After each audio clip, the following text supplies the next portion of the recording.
ایک صحابی تھے حضرت عبد الرحمن بن عوف. کون سے صحابی تھے؟ حضرت عبد الرحمن بن عوف کے بارے میں آتا ہے کہ ان کے پاس اللہ تعالیٰ نے اتنا نوازا تھا ان کو. اچھا وہ عشرہ مبشرہ میں بھی ہیں. عشرہ مبشرہ کیا ہے؟ کوئی بتا سکتا ہے مجھے؟ عشرہ مبشرہ عشرہ سے نکلا ہے. عشرہ کہتے ہیں عربی کے اندر 10 کو، 10 کو، اور مبشرہ کا مطلب ہوتا ہے خوش نصیب. 10 وہ خوش نصیب صحابی جن کو دنیا کے ہی اندر سمجھیں ایک طریقے سے ویزا مل گیا تھا ٹو انٹر ان جنہ، جنت میں جانے کا ویزا سرٹیفکیٹ مل گیا تھا. وہ واقعہ اگر بولتے ہیں تو میں ڈسکس کر لیتا ہوں، ورنہ میں آگے کا بیان کر دیتا ہوں. دیکھیں عشرہ مبشرہ کا واقعہ جو ہوا ہے وہ یہ ہوا تھا کہ پہلے ہمارا جو ہے نا قبلہ اول بیت المقدس تھا جو کہ فلسطین میں. پہلے وہاں عبادت ہم کرتے تھے رخ کر کے ڈائریکشن. لیکن نبی پاک صلی اللہ علیہ وسلم کی ہمارے جو ہولی پروفٹ صلی اللہ علیہ وسلم ہیں تو ان کی دل سے خواہش تھی کہ میں جو ہے نا قبلہ میرا جو ہے نا میں خانہ کعبہ کی طرف نماز کر کے بڑھوں. نماز ہو رہی ہے، 10 صحابی پیچھے ہیں. اچانک جو ہے وہ جبرائیل علیہ السلام جو ہے نا اللہ کا پیغام لے کے آتے ہیں کہ اپنا رخ جو ہے نا وہ آپ بیت المقدس سے بیت اللہ مطلب خانہ کعبہ کی طرف کر لیں.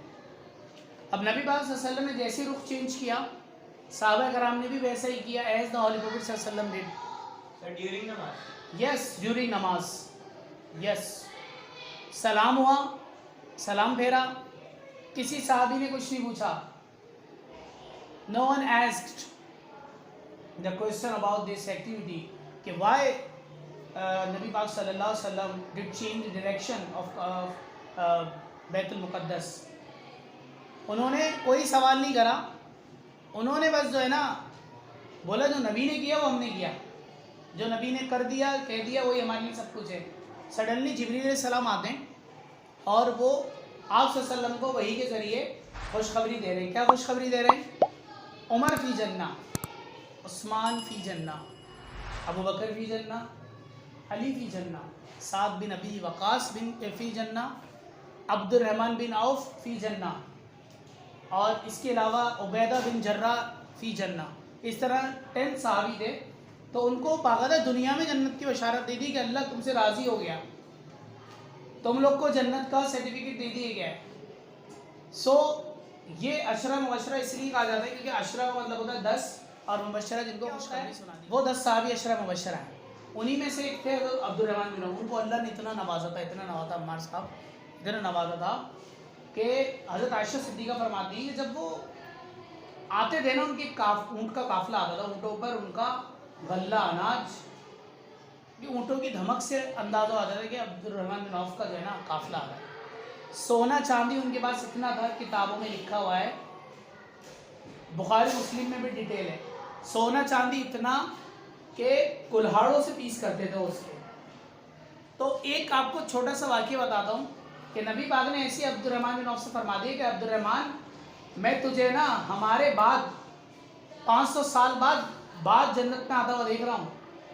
اس کا مطلب کیا تھا؟ کیا وہ 500 سال جیتے؟ نہیں، مطلب ان کے پاس اتنی مال و متاع اللہ نے دی ہوئی تھی تو اس کا حساب کتاب بھی تو دینا ہے نا اللہ کو. اس میں اتنا ٹائم لگے گا کہ اتنے 100 سال بعد تو ہم سے ملے گا جنت میں.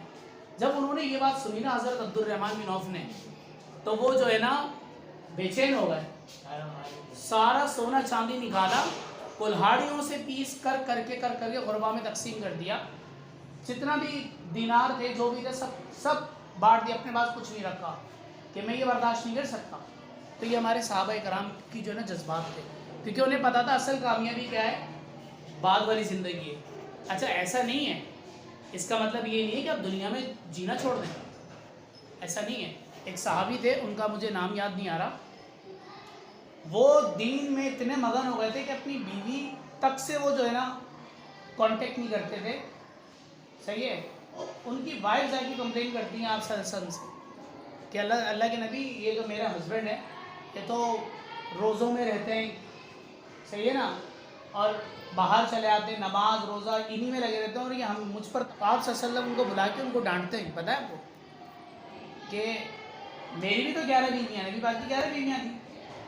تو نبی پاک صلی اللہ علیہ وسلم دنیا داری بھی کرتے تھے اور ساتھ دین کا کام بھی کرتے تھے. تو وہ ڈانٹتے ہیں کہ اپنے گھر والوں کو ٹائم دو. تو ایسا نہیں ہے کہ ہم آخرت کی فکر کرنی چاہیے، ایسا نہیں ہے کہ دنیا کو بھی چھوڑ دو، اپنے جو رشتے ہیں ماں باپ بہن بہن کو چھوڑ دو، دنیا میں رہتے ہوئے آخرت کی تیاری کرنی ہے ہمیں۔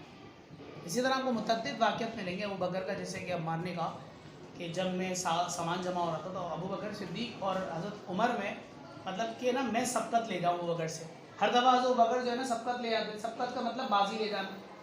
تو اب کیا ہوتا ہے، ابو بکر حضرت عمر جو ہوتے ہیں وہ اپنے گھر کا آدھا سامان سارا نبی پاک کی خدمت میں رکھ دیتے ہیں کہ نبی پاک یہ میرا آدھا سامان ہے جو میں اللہ کی راہ میں جو ہے نا دے رہا ہوں۔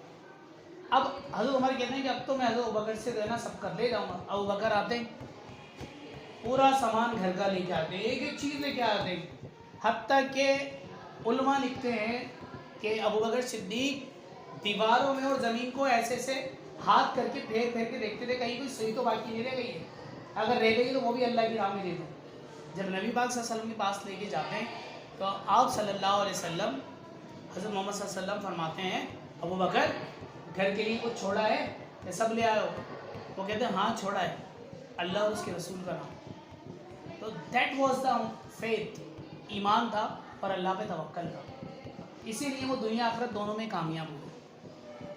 بٹ اگر میں آج کی بات کروں تو آج کے مسلمان کی بات کروں تو ہم لوگ دنیا میں ہی کھوئے ہوئے ہیں، ہمارا ایک ہی موٹیو ہے جاب کرنا، پیسہ کمانا، بس دیٹس اٹ۔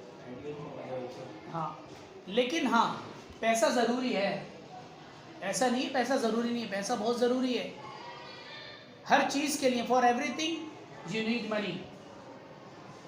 اف یو وانا by some thing you need money, if you وانا get more education, I'm talking about the higher education, you need money.